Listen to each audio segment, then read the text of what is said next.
Bonjour, bonjour à tous. Nous nous excusons pour le léger retard. C'est indépendamment de notre volonté.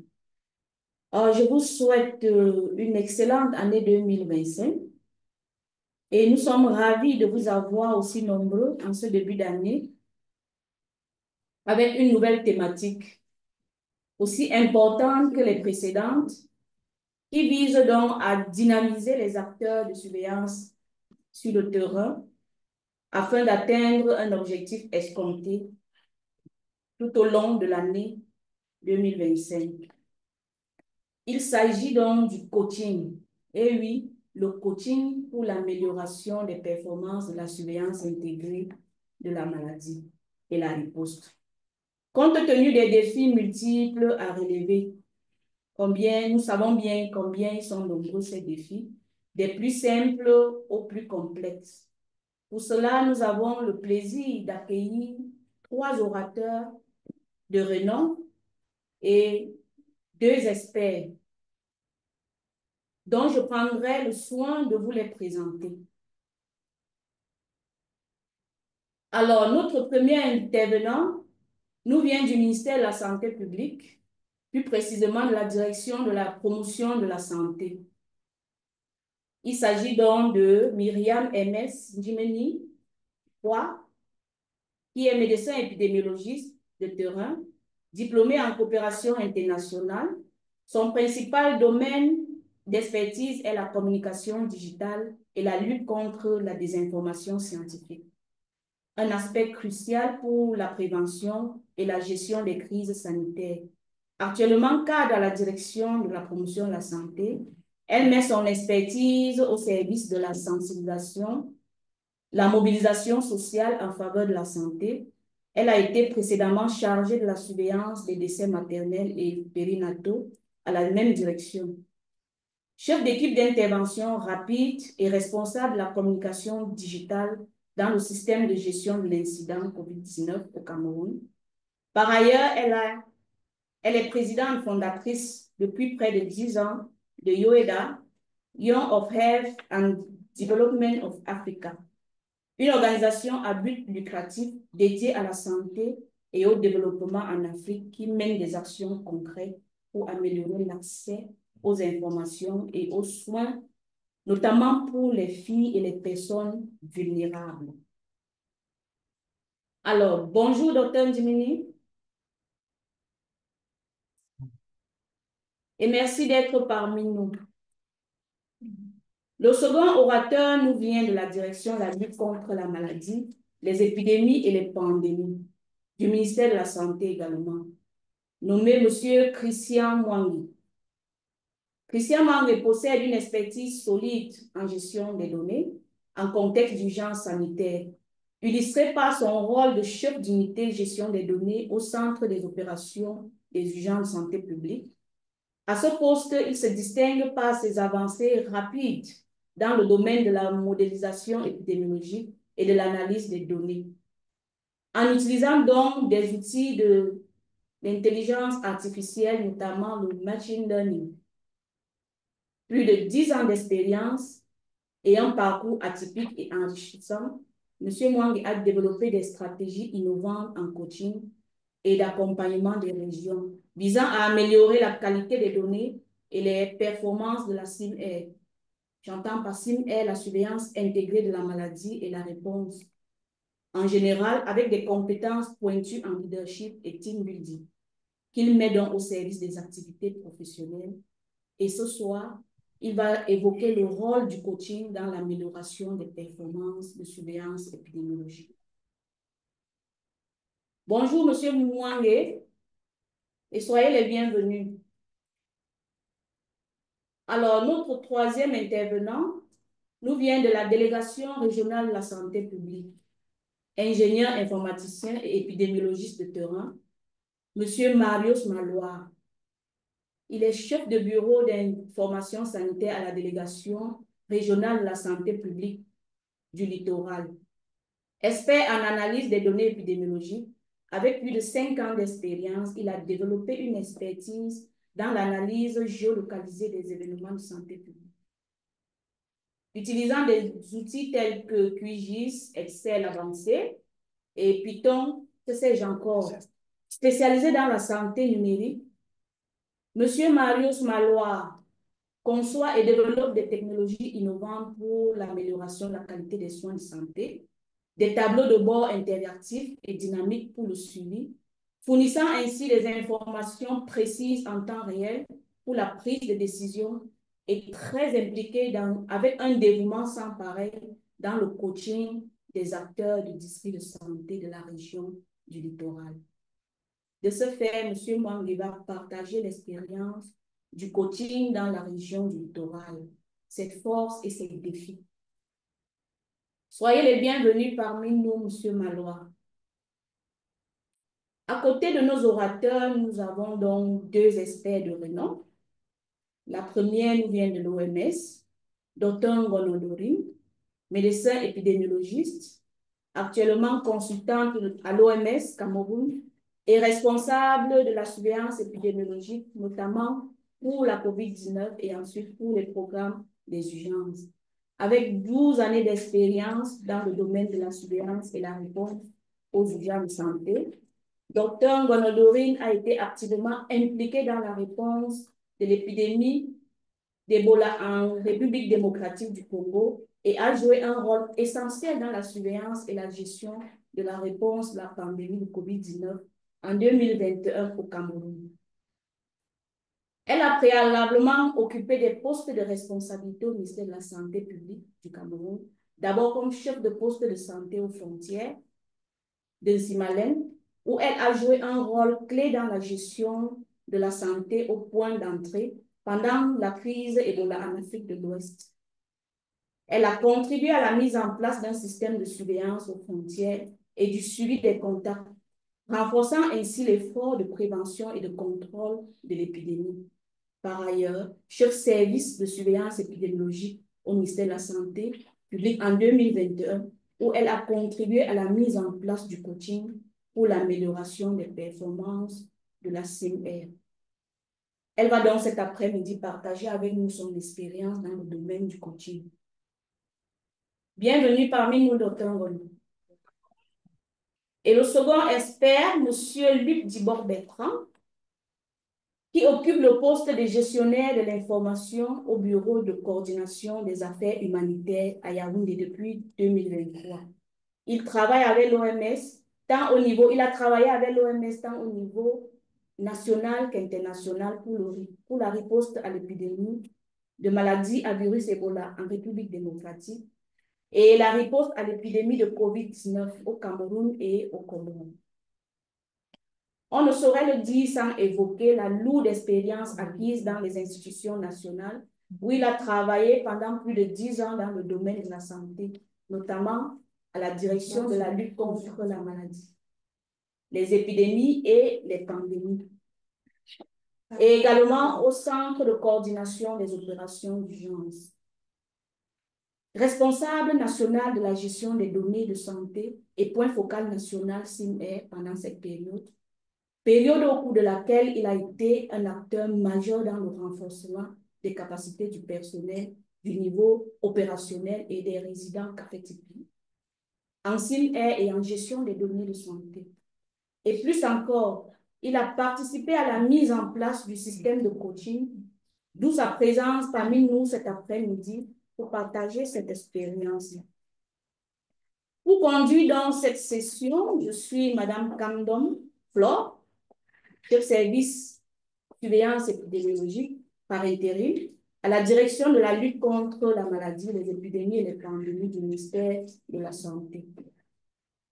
Suivant donc l'agenda qui a été établi, nous donnerons la parole aux orateurs à tour de rôle pour un exposé de 10 minutes maximum, chacun. Suivi donc d'une plage où nous prendrons des séries de questions en direct et dans le temps qui nous est imparti. Par la suite, nous donnerons la parole aux experts qui pourront donc donner leur avis sur les questions posées en 5 minutes. Ceci étant dit, je vais donc vous inviter déjà à fermer vos caméras. On a eu des caméras ouvertes pour rester concentrés sur le sujet et éviter de distraire les auditeurs. Donc, nous donnons la parole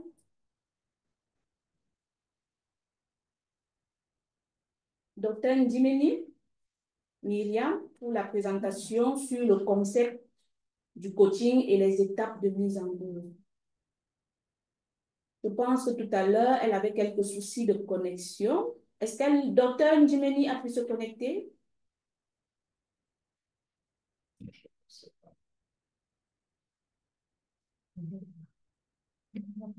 C'est dommage qu'elle ne soit pas déjà connectée. Nous allons commencer par le deuxième intervenant, Monsieur Mwangue, qui nous présente donc le rôle du coaching dans l'amélioration des performances de surveillance épidémiologique. Monsieur Mwangue, vous avez la parole.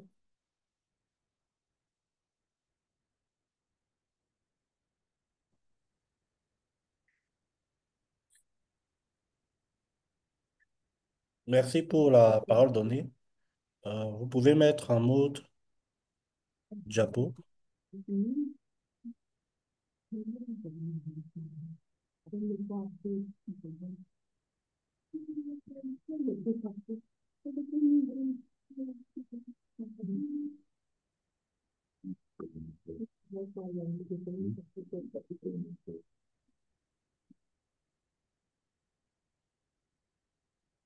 Monsieur Christian Mwangue. Oui, en fait, je vois la présentation, mais elle n'est pas en mode Christian diaporama. Mwangue, vous avez la parole. Monsieur Manguet, Oui, vous m'entendez? allô? Allô? J'espère que vous m'entendez. Monsieur Mwangi est en train Oui, de on vous parler. entend. On vous entend, Monsieur D'accord. Mwangi. C'est Alors, c'est je bon de rester. demandais de mettre la présentation que je vois afficher en mode diaporama, sauf si je peux présenter à partir de mon écran.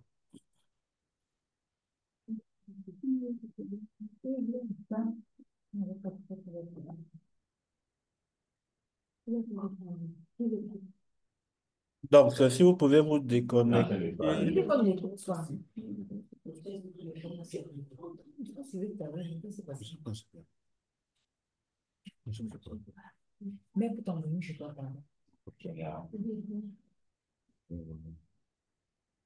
Je ne sais pas si ils sont en train de me suivre.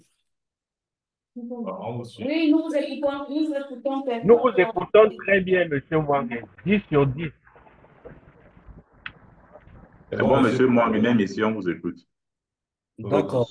Parce que je demande à ce qu'on mette la diaporama en mode... OK. Euh, Le mot diaporama.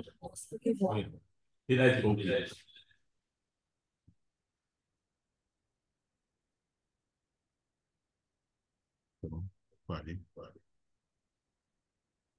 sinon, je partage à partir de mon écran, hein. Je pense qu'il y a la partie diapo suivante là, si on peut l'enlever. Il est parti après ça. Oui, Monsieur Mwangue, vous pouvez partager votre présentation à partir de votre écran. D'accord. Merci. J'espère que vous voyez tous ma présentation. Bonjour à tout le monde. Alors, je vais présenter le rôle du coaching dans l'amélioration des performances de surveillance épidémiologique. Alors, le plan de mon exposé est sur quatre points.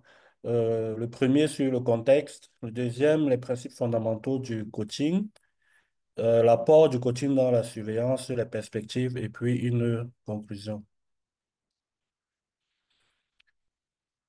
Alors, d'entrée de jeu, nous rappelons un peu le contexte de la mise en œuvre du coaching depuis l'année 2021, qui consistait à redynamiser les acteurs de la surveillance parce qu'on était en contexte COVID et cela devait se faire sous la supervision du service de surveillance épidémiologique de la direction de la lutte contre les maladies, les épidémies et les pandémies.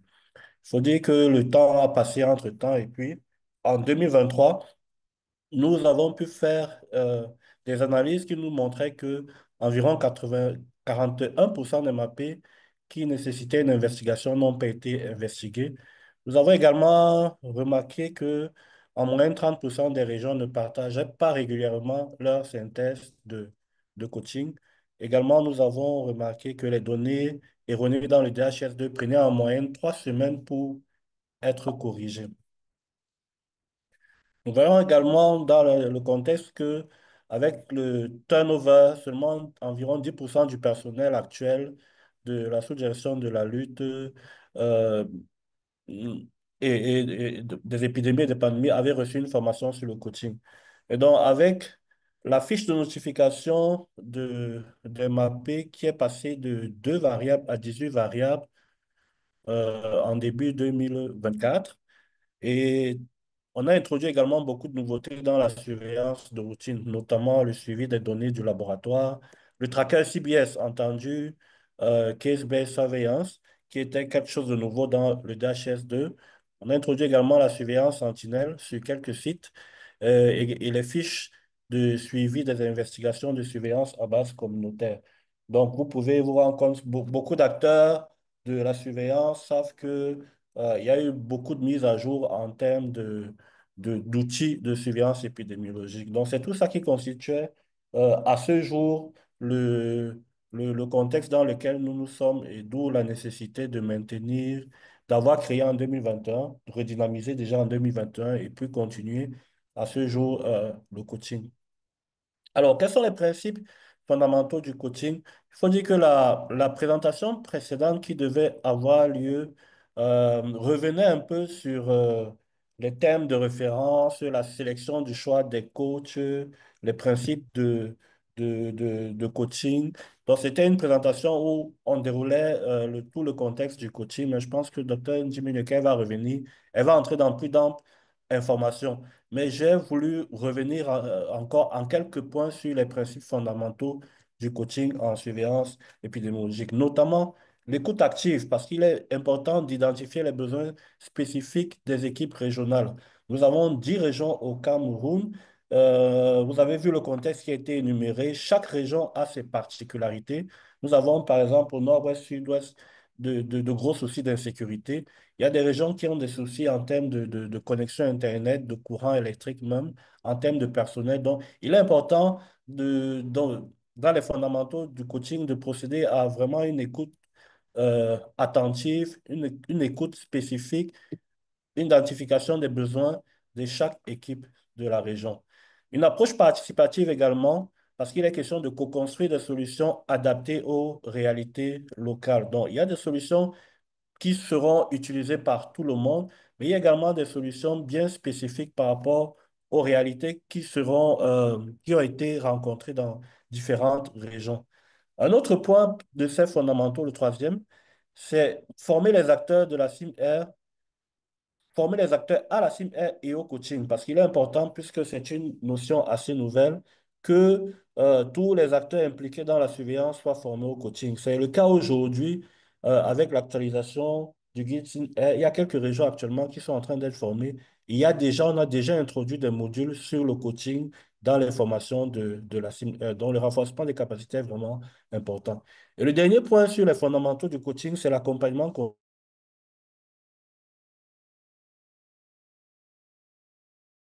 continue, l'autonomie et la responsabilisation des équipes. Parce que ce soit en termes de gestion de données, que ce soit en termes d'investigation, en termes de surveillance, en termes de notification, il est bon de voir comment est-ce que les pratiques sont faites sur le terrain et puis de corriger ce qui a lieu de corriger, d'où la nécessité d'un accompagnement continu. Mais tous ces 4 points-là sont détaillés dans la présentation du docteur Dimenu. Alors, l'apport du coaching dans la surveillance épidémiologique. Ici, nous notons quelques résultats que nous avons eus dès le début en 2021. Vous pouvez voir dans les deux figures la complétude à la semaine 1, où on avait beaucoup de jaunes. Et quand on est passé à la semaine 13, après l'implémentation du coaching, vous avez vu de nettes améliorations dans pratiquement toutes les régions du pays. Là également, nous avons souligné les performances du coaching, toujours à la même période, de la semaine 1 à la 13 de l'année 2021.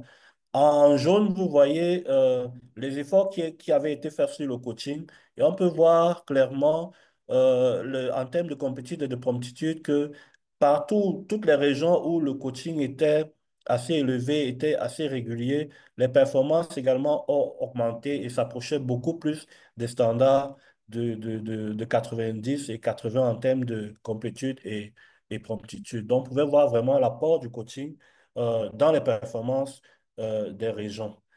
Et là, on ressort de manière particulière les régions du nord-ouest et celles du sud-ouest. On peut voir l'évolution des performances dans ces régions-là avec l'introduction du coaching cette année-là. On voit que vraiment les dites régions se rapprochaient de la norme de 90 et 80 en termes de complétude et promptitude. Alors ici, nous avons montré cet apport-là au troisième trimestre de l'année 2022. On pouvait voir le niveau de mise en œuvre des recommandations où on a la région de l'Ouest, Sud-Ouest, la Damawa qui étaient les plus performantes en termes de mise en œuvre des différentes recommandations. Parce qu'il faut savoir que même que ce soit dans la rétro-information au niveau de la CINR, euh, il est bon que les recommandations soient mises en œuvre, qu'elles soient vérifiées. Et donc, le coaching a aidé et également au suivi des recommandations et au suivi de la mise en œuvre de ces dernières. On voit également le pourcentage des cas de MAPé nécessitant une investigation qui ont été investigués parce que c'était également l'un des goulots d'étranglement où on a des investigations qui sont nécessaires, mais on ne sait pas toujours, on n'a pas la remontée de données et on ne sait pas qu'est-ce qui a été investigué ou pas. Mais ici, avec l'apport du coaching en 2022, on peut se rendre compte que plusieurs régions, en fonction des trimestres, pouvaient avoir un 100% en termes de mappés qui nécessitaient une investigation qui a été bel et bien investiguée. Et, au niveau de l'analyse, forme, force, faiblesse, opportunité et menace. On a vu l'augmentation des tenues des réunions d'harmonisation de données avec une présence vraiment plus effective.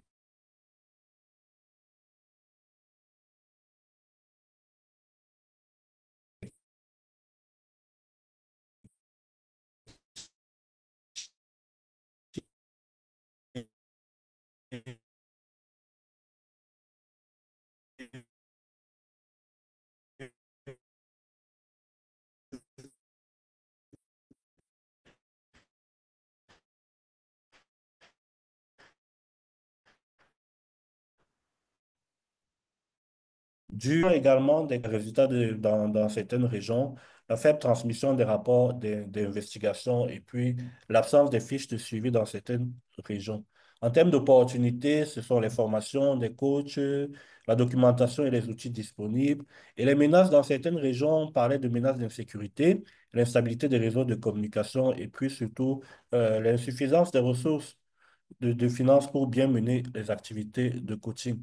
Alors, pour l'année 2024, qu'est-ce que le coaching a pu apporter, a pu faire de bien en termes d'investigation menée au Cameroun? Là, on a pris la semaine 1 à 26 de l'année 2024 et d'après les enquêtes qui ont été menées suivant l'indicateur d'évaluation 717, on a pu analyser, on a pu avoir comme évaluer le fait qu'en termes de détection, on en avait 7 sur 11, donc environ 63% qui respectaient la norme 7 jours. En termes de notification, 90% ont respecté la norme de 24 heures et en termes de réponse, 81% ont respecté la norme 7 jours. Donc, c'est grâce à l'apport du coaching qu'on peut mesurer les indicateurs 717 et se positionner également euh, comme des acteurs de surveillance avec des normes internationales.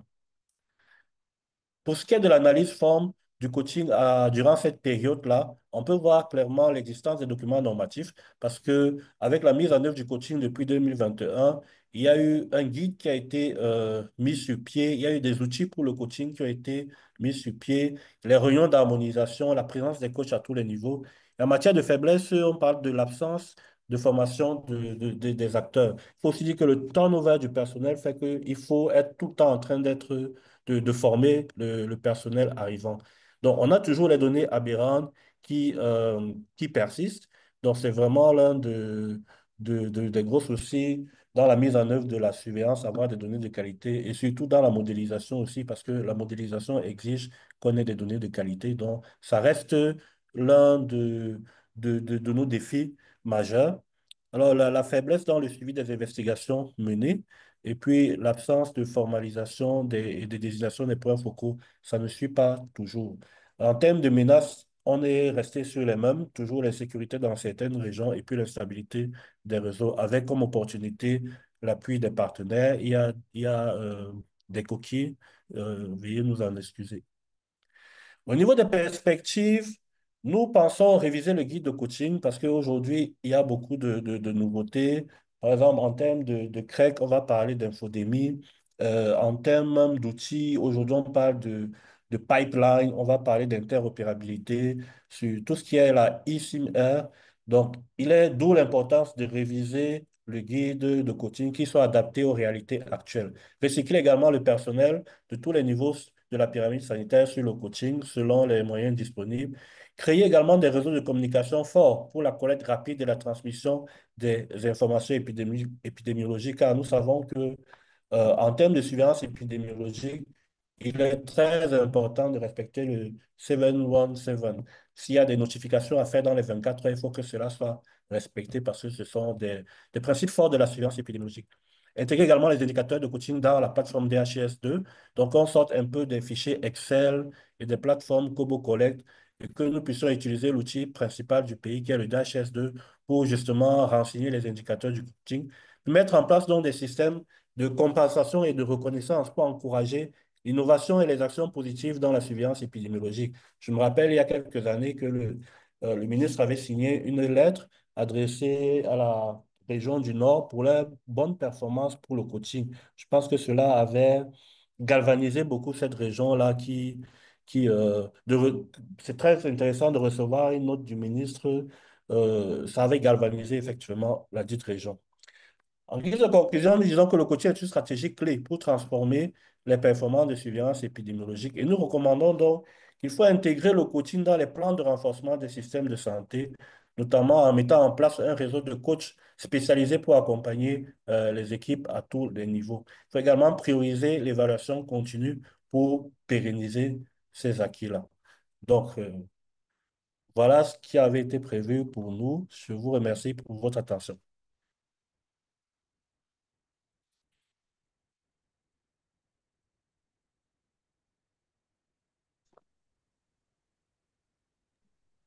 Merci, Monsieur Moine, pour cette présentation qui montre donc à suffisance les faits ou les dans l'amélioration des surveillances. Et puis, par le président a présenté les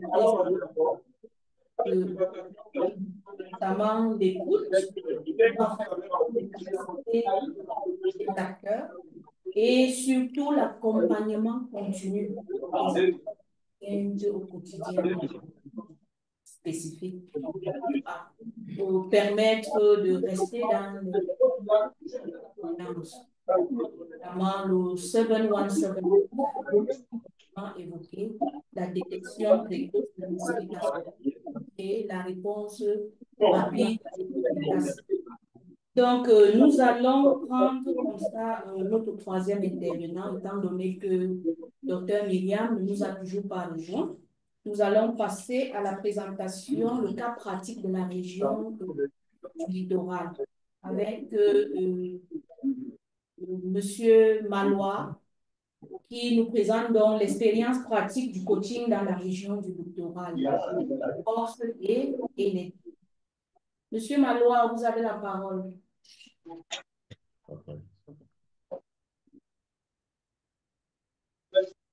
Ok, merci pour la parole qui m'a été donnée.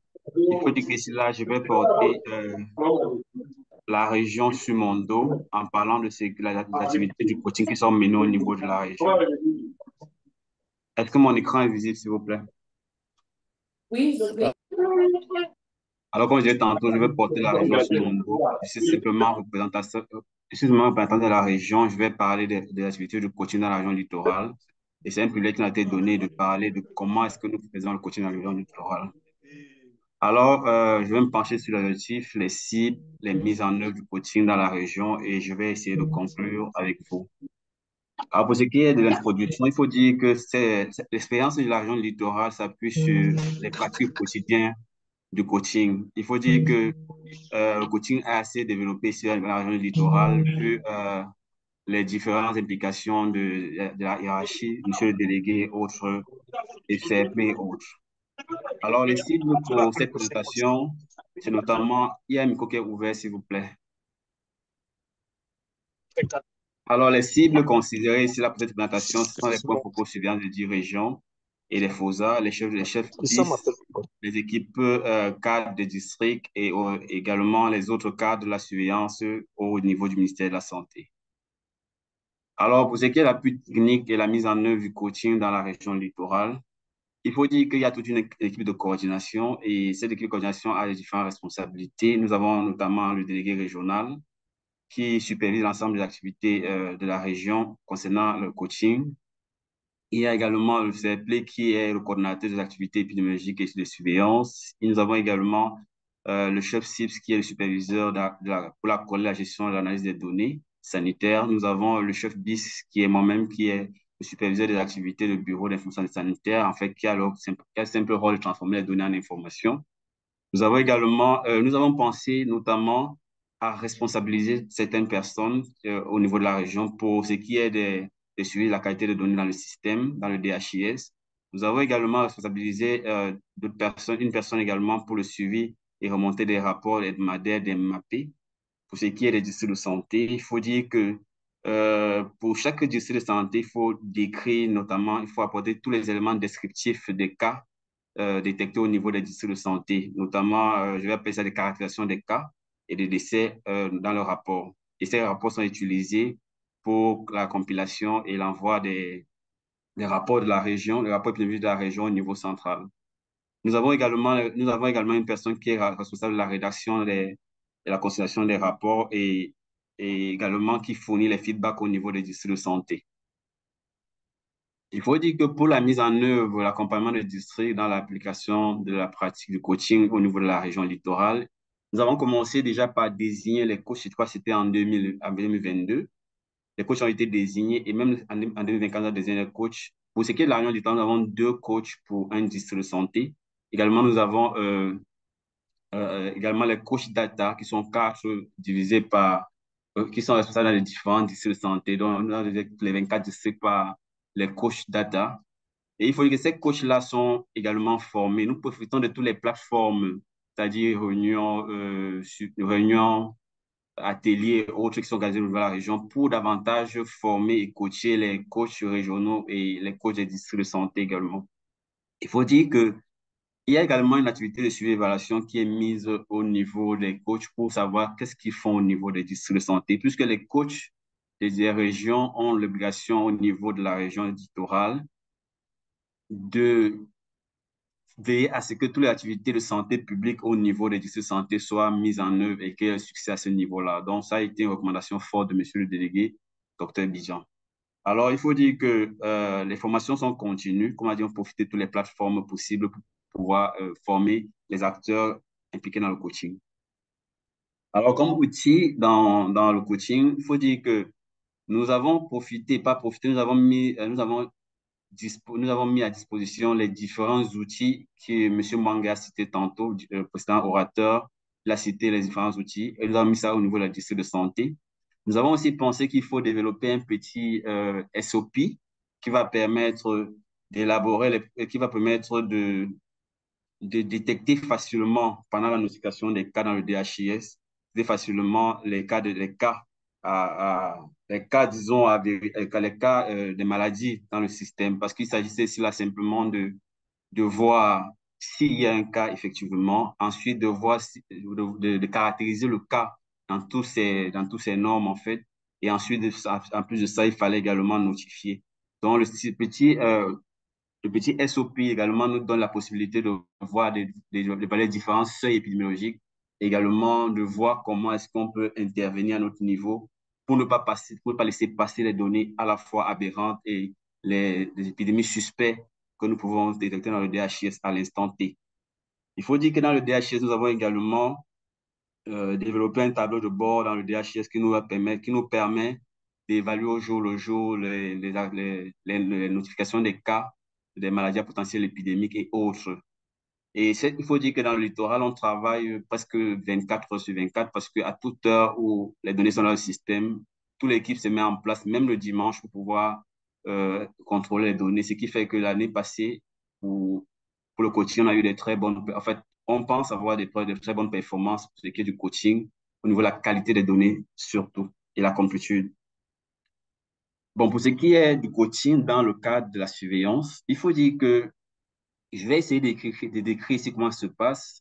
Au niveau de l'analyse des données, il faut dire que l'équipe régionale vérifie la complétude des données, vérifie l'existence des données aberrantes, effectue l'extraction des données aberrantes, partage des données aberrantes avec les districts concernés pour correction.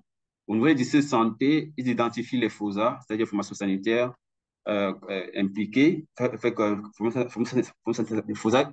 qui sont concernés par la qualité des données, par les données aberrantes. Également, ils transmettent les informations à ces FOSA-là sur notre coaching, bien sûr, et ensuite, ils assurent le suivi jusqu'à la correction complète des données dans le DHIS. Donc, il ne passe pas un seul jour sans que les districts et la région ne travaillent dans le DHIS.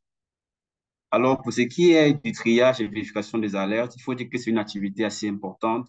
L'équipe régionale accompagne les points focaux de surveillance des districts de santé pour ce qui est des tri des alertes, détectées au sein de la communauté. Il faut dire que c'est au jour le jour, comme je l'ai dit tantôt, également sur la coordination du CAPLE et toute l'équipe de la région impliquée, surtout les coachs qui sont censés notamment accompagner les districts de santé, les aides de santé concernés dans le tri également. Il faut dire que, comme on a dit tantôt, on les forme, on les briefe, ainsi de suite. Il faut également veiller à toute situation qui présente les risques de santé qui sont notifiés, qui doivent être notifiés immédiatement parce que au cas où, au niveau de la communauté, on détecte un cas qui présente des risques de santé ou alors un événement, il faut immédiatement notifier. C'est ce que les coachs sont censés faire avec les districts de santé qui leur sont assignés. Alors, pour ce qui est de l'investigation préliminaire, il faut dire que l'équipe régionale également accompagne les districts de santé dans le recueil des informations par ce qu'on appelle généralement l'investigation préliminaire.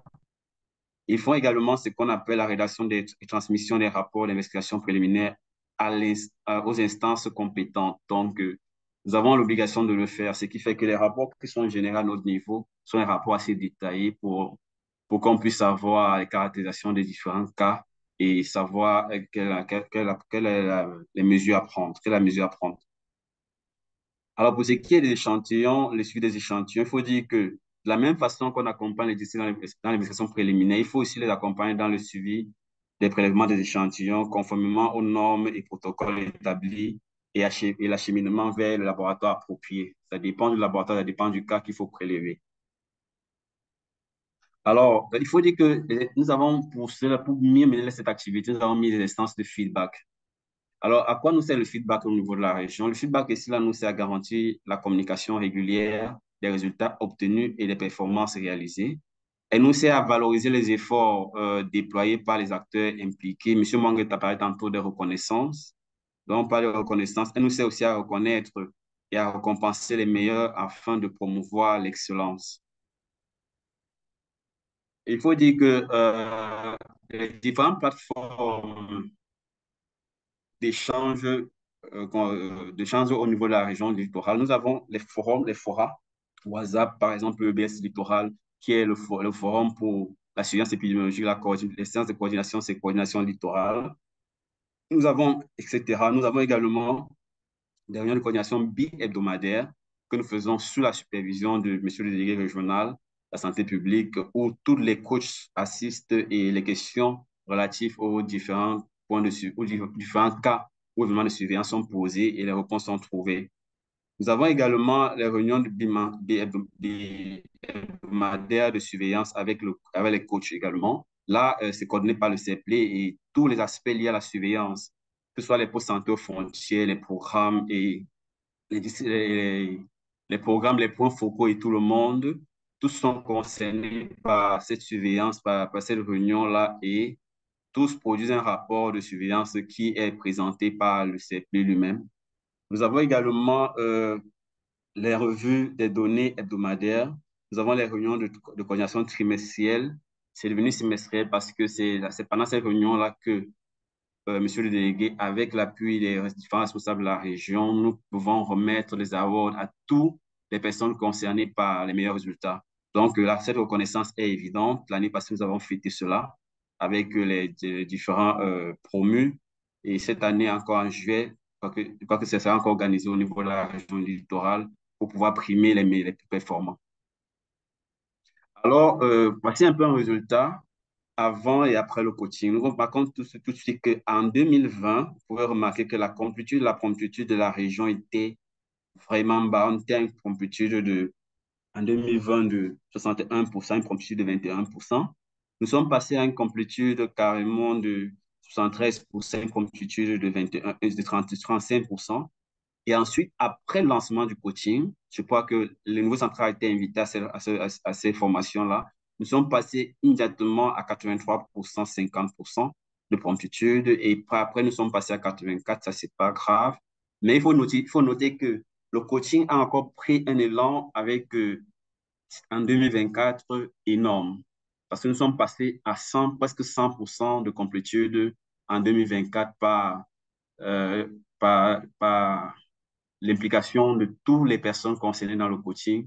Nous sommes passés à une complétude excellente. Donc, voilà un peu ce que je voudrais vous présenter. En résumé, si je me résume, premièrement, il fallait qu'on contrôle d'abord la qualité des données qui doit être très bonne avec les activités de coaching. On a tous constaté dans la région que les données sont largement améliorées. Ensuite, nous sommes passés au tri, à l'investigation préliminaire. Ces activités également accompagnées, les coachs de la région accompagnent également les districts de santé pour cette activité-là également. Il faut dire qu'ensuite, on a retenu simplement que on a des plateformes de coaching dans lesquelles nous partageons les expériences, nous partageons beaucoup d'autres éléments pour pouvoir améliorer l'ensemble des activités du coaching dans la région littorale. Donc, je vous remercie. Merci encore pour votre aimable attention.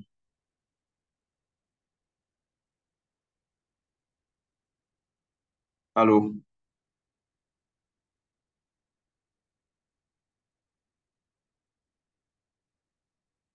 Allô? On vous a suivi maintenant. Allô? Et merci. On vous a suivi.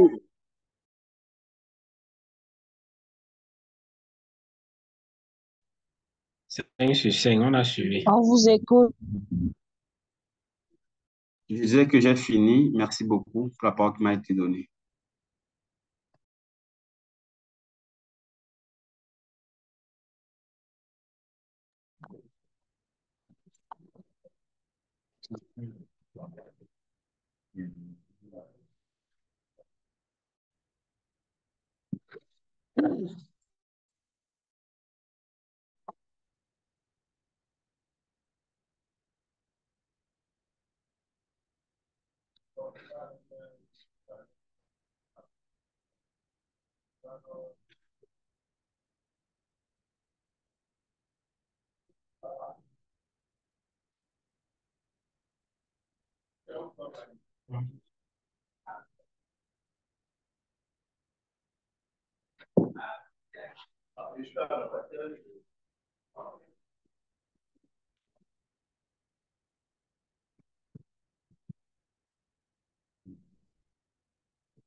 Éco-surveillance.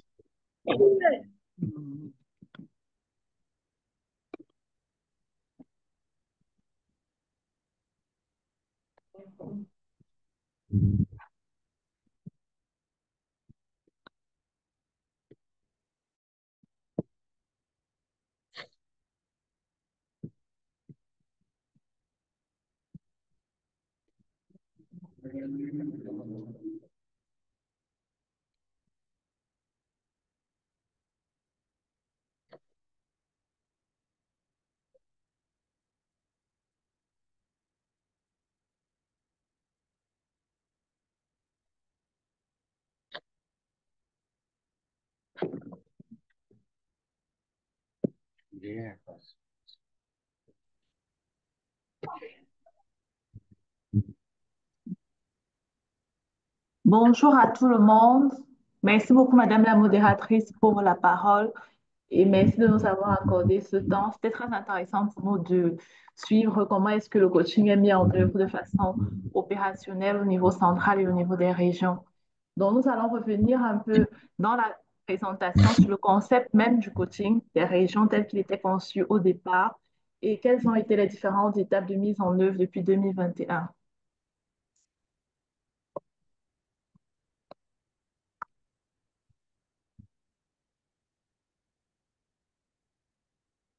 Nous allons suivre le plan que vous voyez affiché à l'écran.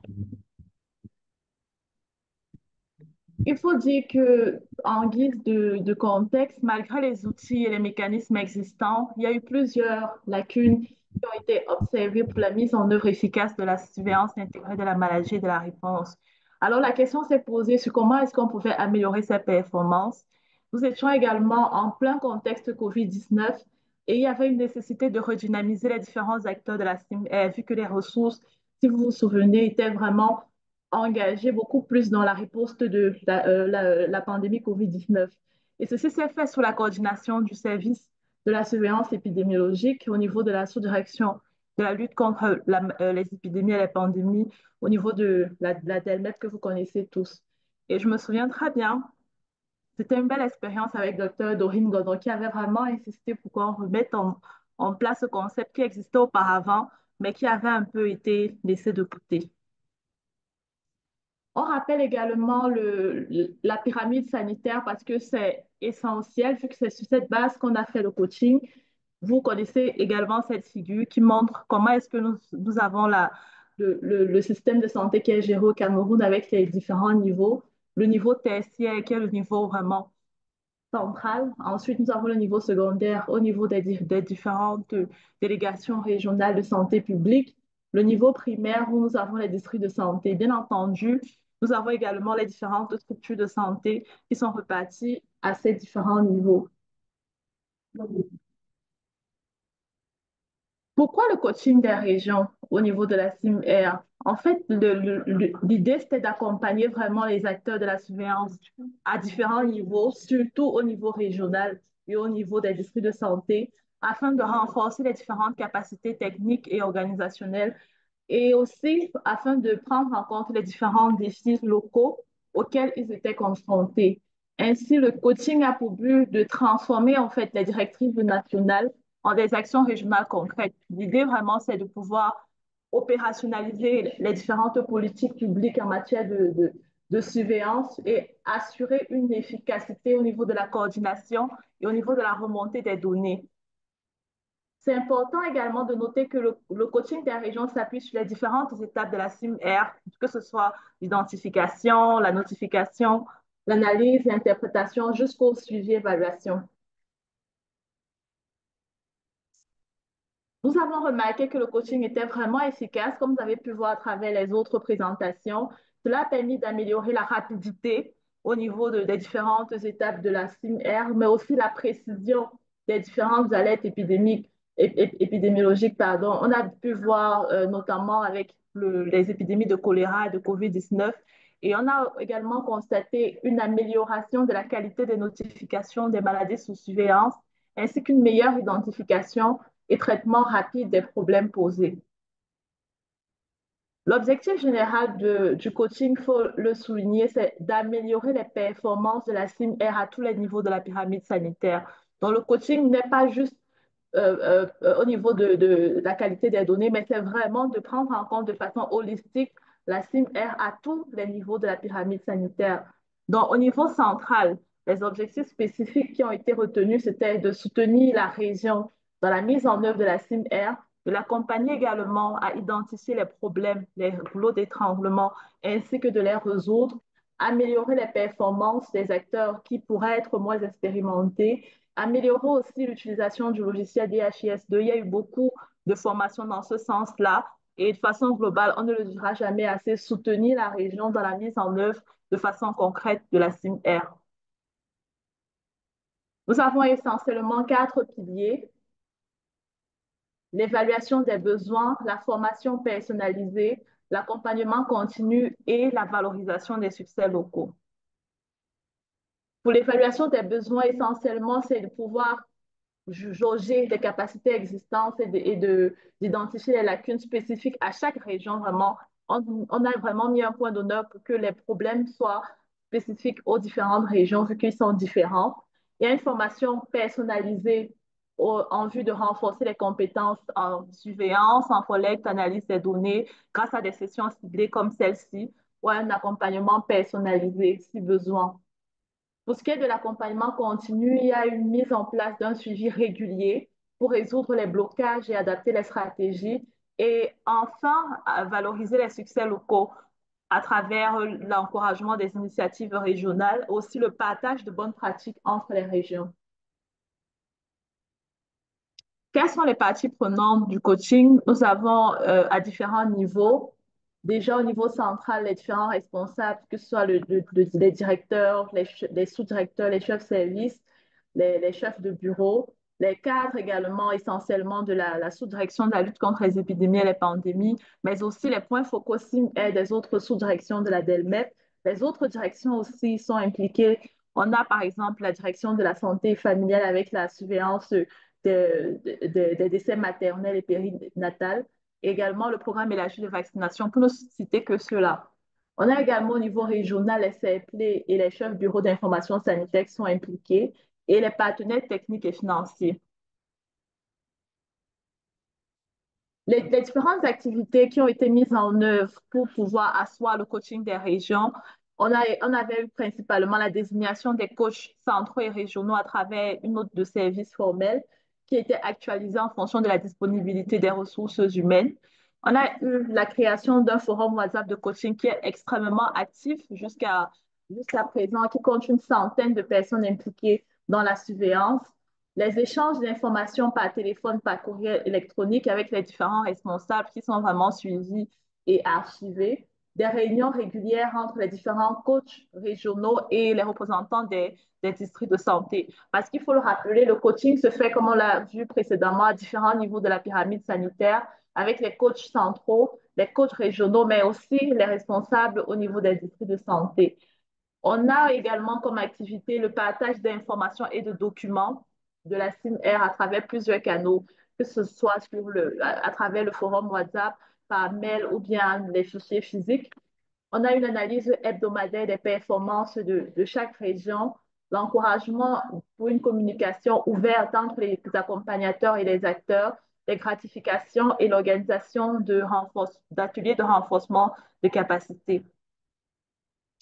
Nous avons là l'exemple de chronogramme qui avait été mis en place au tout début du coaching de région en 2021.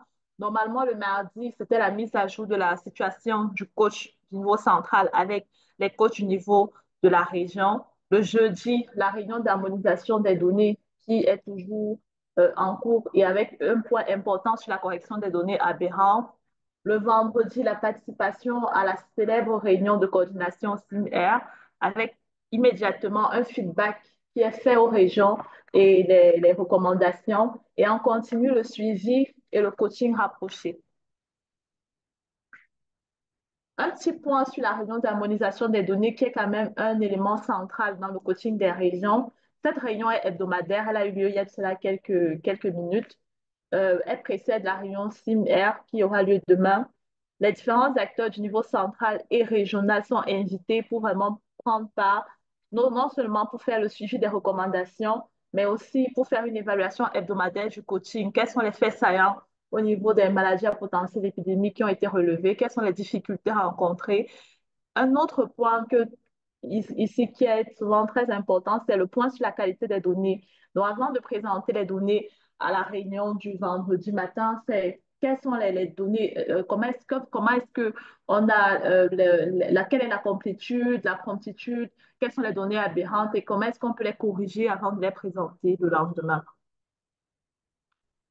Là, nous avons quelques outils du coaching qui ont été élaborés, notamment cette fiche d'évaluation hebdomadaire avec plusieurs points. L'idée, c'était de pouvoir poser les questions et de savoir est-ce que les différents éléments qui devaient être mis en place avaient été faits au niveau des différents coachs, que ce soit en termes de complétude, promptitude, de correction des données aberrantes. Est-ce qu'il y a eu un feedback non seulement du niveau central vers le niveau régional, du niveau régional vers le niveau des districts? Autant de questions, mais aussi en termes d'alerte de maladies à potentiel épidémique, les cas qui ont été investigués, notifiés, prélevés et les échantillons qui ont été acheminés.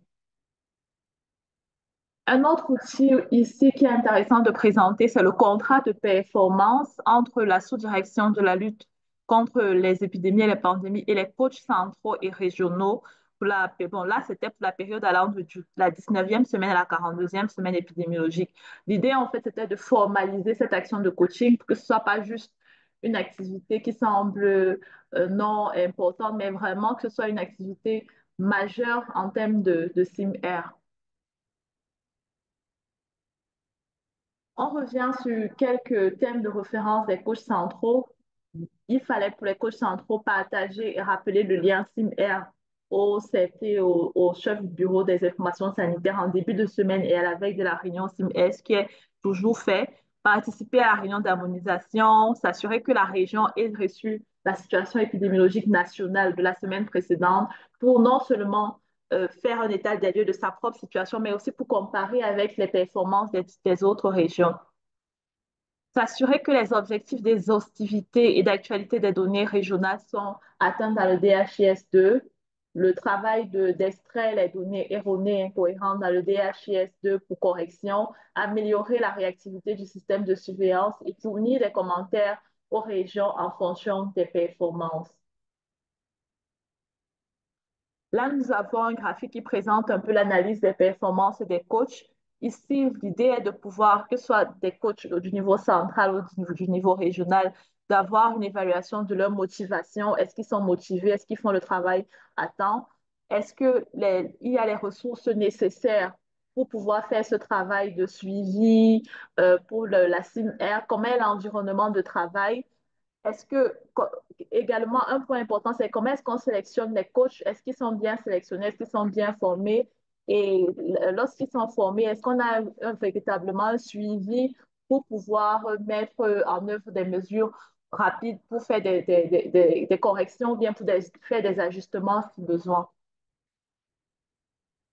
Les résultats attendus de base dans ce qu'on prévoyait vraiment dès le départ, vous avez pu voir les résultats qui ont été mis en œuvre par la suite. C'était vraiment de pouvoir améliorer les performances de façon globale et de pouvoir améliorer la qualité des données.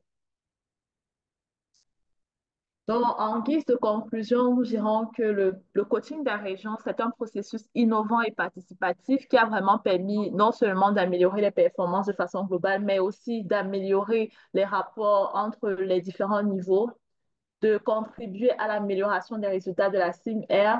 Et il serait vraiment important, vu que on va à la 4e année de coaching, de davantage renforcer également le coaching des régions au niveau des districts de santé, vu que le coaching au niveau des régions même est déjà bien mis en œuvre et bien suivi. Maintenant, le challenge principalement sera d'accentuer celui au niveau des districts de santé.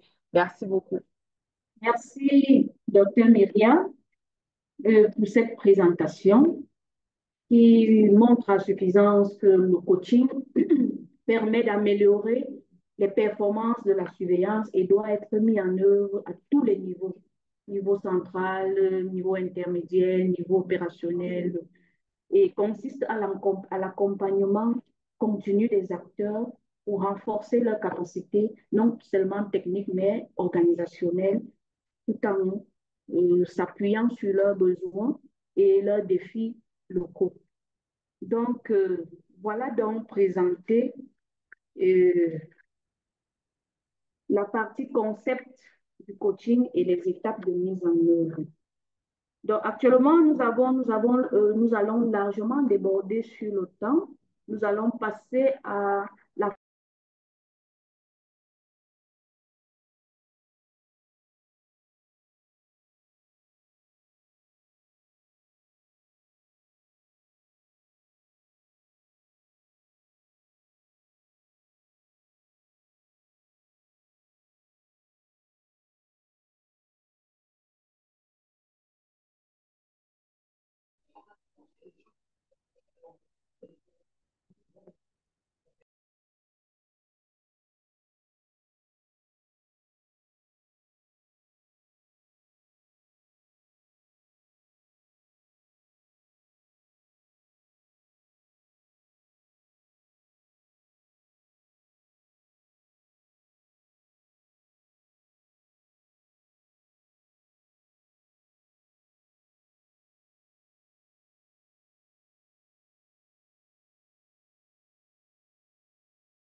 Allô?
Il y a plus de son. Je ne sais pas si ceux qui sont dans la salle de surveillance, on ne vous entend plus.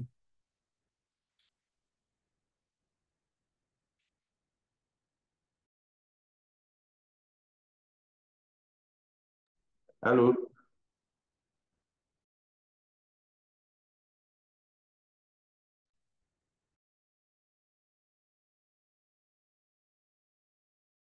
Monsieur Mwangi,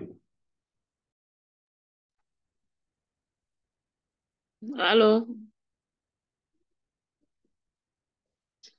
la présentation est terminée. Et au niveau suivant, depuis, avec un petit silence. Je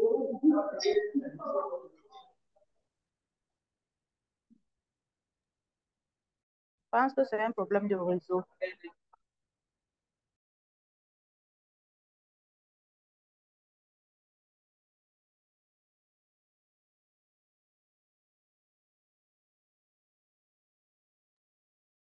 Merci beaucoup pour la parole. Merci pour la question. Nous avons comme question, est-ce qu'il y a généralement une triangulation entre les données MAPE et RMA? Effectivement, il y a toujours une triangulation entre les différentes données parce qu'il s'agit lorsqu'on a eu la remontée d'informations, il s'agit de vérifier l'exactitude de ces données et c'est un travail et un des points essentiels même dans le coaching des régions. Donc, comment est-ce qu'on fait la triangulation déjà? Lorsqu'il y a les données qui remontent en fonction du moyen de remonter les données, on vérifie à différents niveaux. Par exemple, si vous avez les données qui sont mentionnées au niveau du DHIS2, qui sont renseignées au niveau d'une formation sanitaire, lorsque vous avez l'information qui remonte à travers le coaching, le coach du niveau central va poser la question au niveau du coach de la région, qui va vérifier au niveau du district, qui va vérifier au niveau de la formation sanitaire l'exactitude de la donnée qui a été renseignée.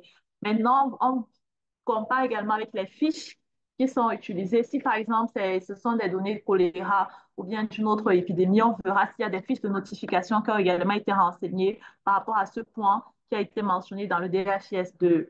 Donc, il y a plusieurs moyens de vérifier l'exactitude des données et il y a toujours une triangulation des différentes données mappées RMA. J'espère que ça répond à la question. Merci. Est-ce qu'il y a un groupe WhatsApp? Est-ce qu'on peut facilement intégrer un groupe WhatsApp coaching? Bon, par rapport à la question sur le groupe WhatsApp coaching, déjà, il faut savoir que le groupe concerne les acteurs qui sont impliqués dans la CIMR, que ce soit au niveau central, au niveau des régions, peut-être au niveau des districts, mais aussi les partenaires techniques et financiers. Maintenant, si vous êtes un acteur et que vous n'êtes pas encore dans le groupe de coaching, il faudra faire la demande au niveau du service de surveillance épidémiologique.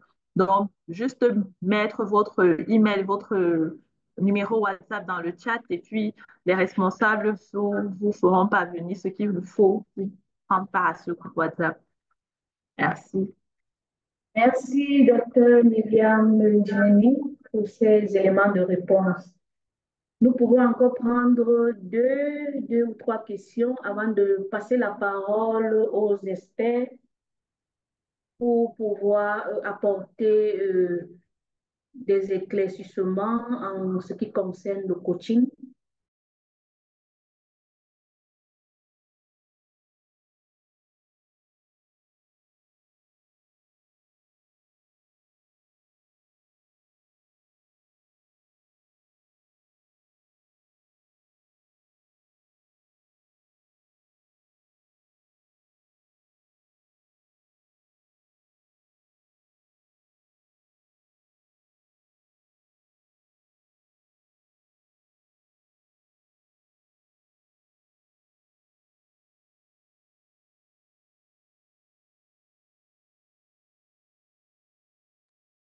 Alors, je ne sais pas si on a répondu à la toute première question. Il y a une personne qui demandait si la surveillance est une exclusivité des acteurs institutionnels.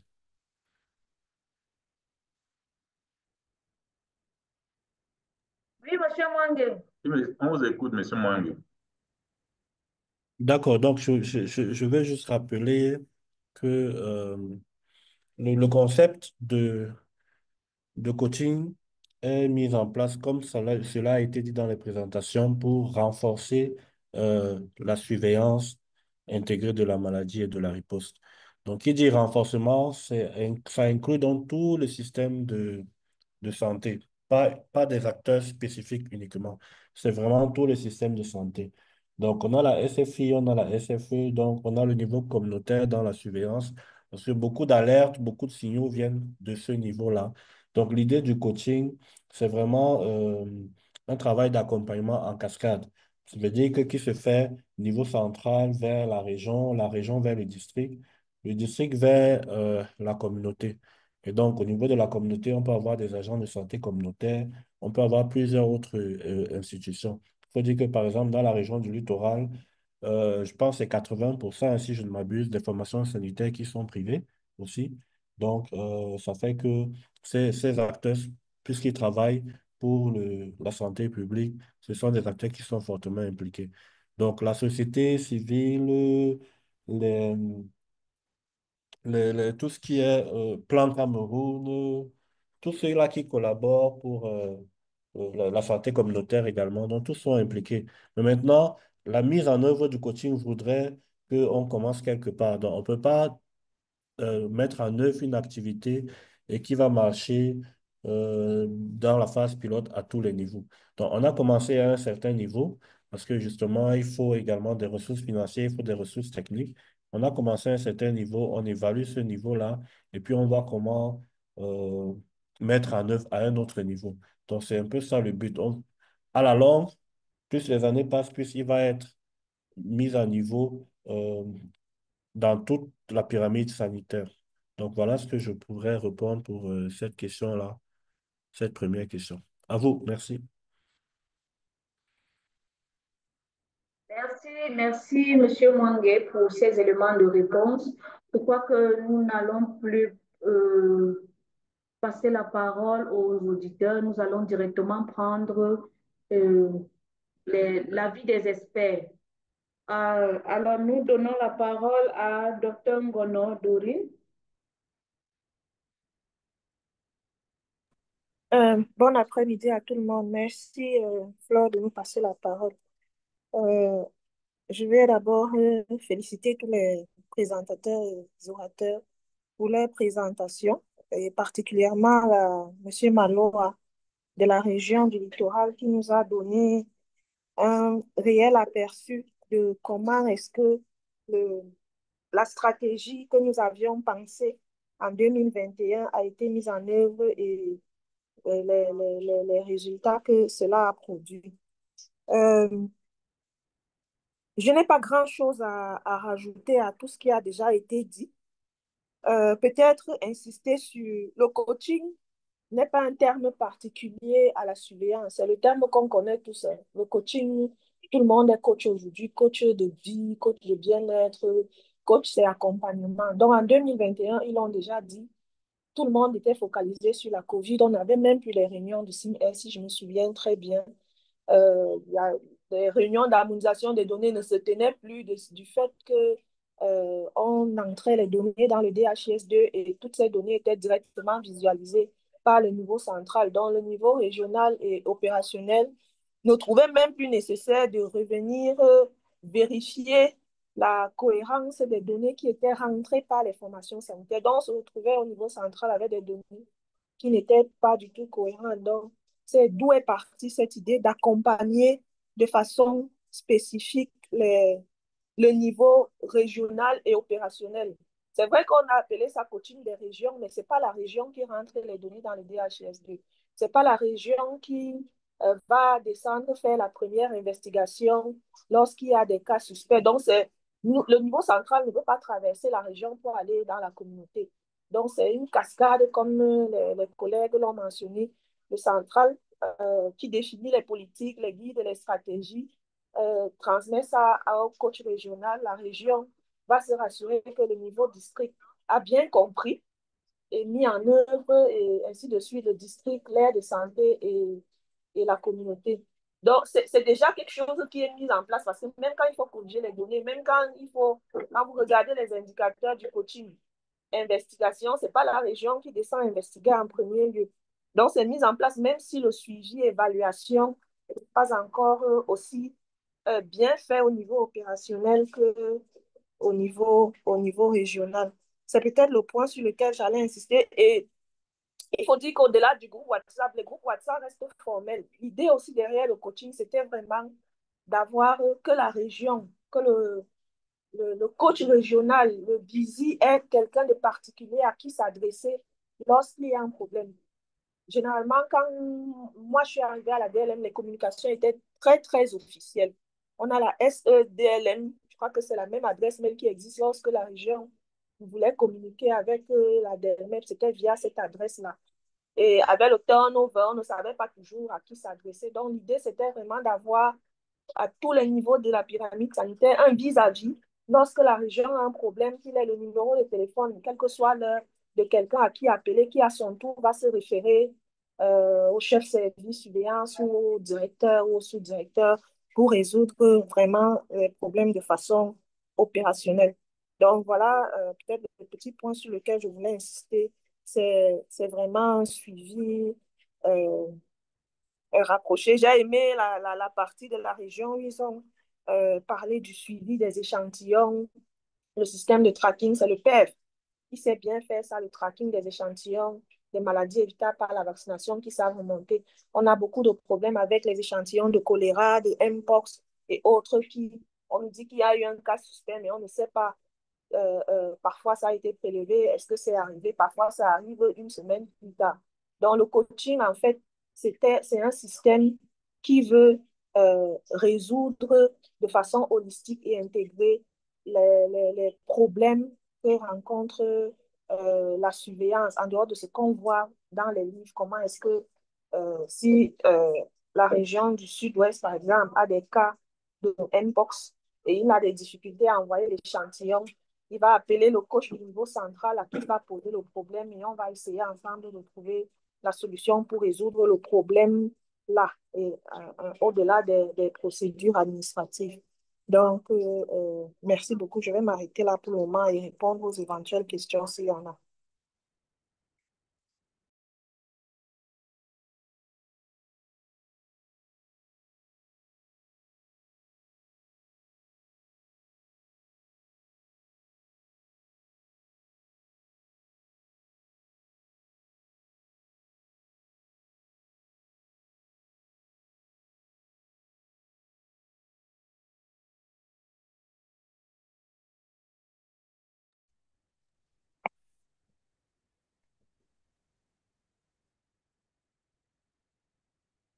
Je crois que l'équipe qui est basée censée coordonner le webinaire des problèmes de connexion.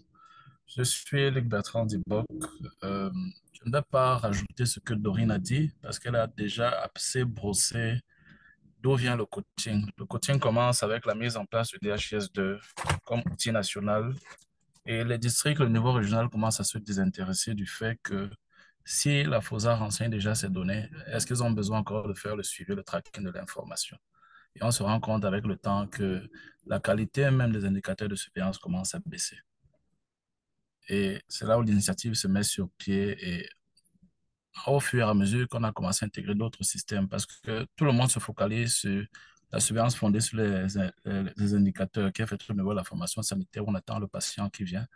Mais il faut savoir que dans le coaching au niveau du Cameroun, on a intégré la surveillance fondée sur les événements et même la surveillance à base communautaire. Ce qui fait que tous les acteurs sont impliqués. Le niveau central coach au niveau régional, le niveau régional coach au niveau district, et le district en général fait le coaching au niveau des formations sanitaires et même des agents de santé communautaire. La plus-value du coaching, la plus-value du coaching lorsqu'elle a été mise en place au Cameroun, c'est qu'elle a fluidifié la communication. C'était facile pour un gars du niveau central de connaître tous les gens du niveau régional. Il peut appeler facilement le CP, le CBIS, le point focal surveillance. Parce qu'avant, c'était trop formel dans les emails, on ne savait pas qui est qui. Je connaissais son email, son numéro de téléphone, mais la personne en elle-même, je ne connaissais pas. Ce qui fait que le niveau central coachait les régions et après on a commencé à intégrer les gens du niveau central dans les groupes de coaching régional. C'est fait que même le district accède directement à la personne du niveau central en cas de souci dans un groupe. Donc ça a été une plus-value qui a amélioré la communication et même le feedback. Et il ne faut pas oublier que le coaching a aussi permis de pouvoir collecter les indicateurs sur toutes les fonctions de la CIMR. Parce qu'avant, on avait des problèmes, par exemple, quand on parlait de délai de notification, délai d'investigation des cas, est-ce qu'il a été prélevé, le délai et autres. On savait que non, la norme, c'est ça, mais est-ce qu'il y avait un support qui permettait de le faire? Lorsqu'on a mis sur pied le coaching, on s'est rendu compte qu'à niveau chaque niveau de la CIMR, chaque fonction de la CIMR, on a défini des indicateurs clés qui nous ont permis d'améliorer l'indicateur, même de pouvoir collecter d'abord l'indicateur et voir avec le temps comment l'indicateur évolue au fur et à mesure que le coaching est mis en place. Mais on ne peut pas dire que toutes les améliorations de la CIMR en termes d'indicateurs en ce moment sont liées au coaching. Il ne faut pas oublier que le Cameroun a aussi mis sur pied le FTP, qui est mis en œuvre et au niveau national et même au niveau de formation sanitaire de district, qui vient accompagner aussi tous les acteurs de la surveillance dans l'amélioration des indicateurs de surveillance. Je vous remercie. Merci, Monsieur Dibor. Merci déjà d'avoir pris la parole parce que nous avons été coupés. Donc, voilà donc l'avis des experts qui viennent détailler comment est-ce que le coaching doit être mené à tous les niveaux et beaucoup plus comment est-ce que le niveau opérationnel doit pouvoir capitaliser les, les appuis qu'ils reçoivent des coachs du niveau supérieur. Et comment également au niveau du district, le district doit s'organiser à pouvoir coacher des acteurs des formations sanitaires parce que toute la base, c'est la communauté. Et puis, les formations sanitaires qui collectent les données dans leurs formations sanitaires doivent pouvoir les transmettre à temps, doivent pouvoir euh, prélever des échantillons et acheminer au laboratoire. Lorsqu'un cas est détecté, le coach doit s'assurer que ce prélèvement est fait et pouvoir traquer l'échantillon jusqu'au laboratoire et faire un feedback des résultats aux acteurs de terrain. Donc, quelqu'un nous a demandé dans le chat, est-ce que la communauté n'est pas concernée par le coaching? Nous disons si, la communauté est bien concernée parce que nous avons des acteurs communautaires qui travaillent dans le cadre de la surveillance et qui détectent des cas de maladies en communauté et les notifient au niveau des districts de santé et même des acteurs d'information sanitaire. Donc, le tour de la question n'est pas, on ne peut pas dire qu'on a apporté tous les éléments de réponse autour de la mise en œuvre du coaching dans les districts de santé, les défis et le challenge est grand. Nous aurons d'autres occasions pour débattre des thèmes liés au coaching. L'essentiel, l'objectif est de renforcer le système de surveillance et pour le faire, il faut capaciter les acteurs à différents niveaux pour que le système soit plus fort et que le système soit plus efficace. Ne dit-on pas que la force d'une chaîne se mesure au maillon le plus faible? Donc, il est question de renforcer les capacités de tous les acteurs afin que nous puissions atteindre nos objectifs que sont la détection précoce, la notification prompte et aussi la réponse immédiate et efficace aux urgences de santé publique. Sur ce, je pense que nous allons rapidement remercier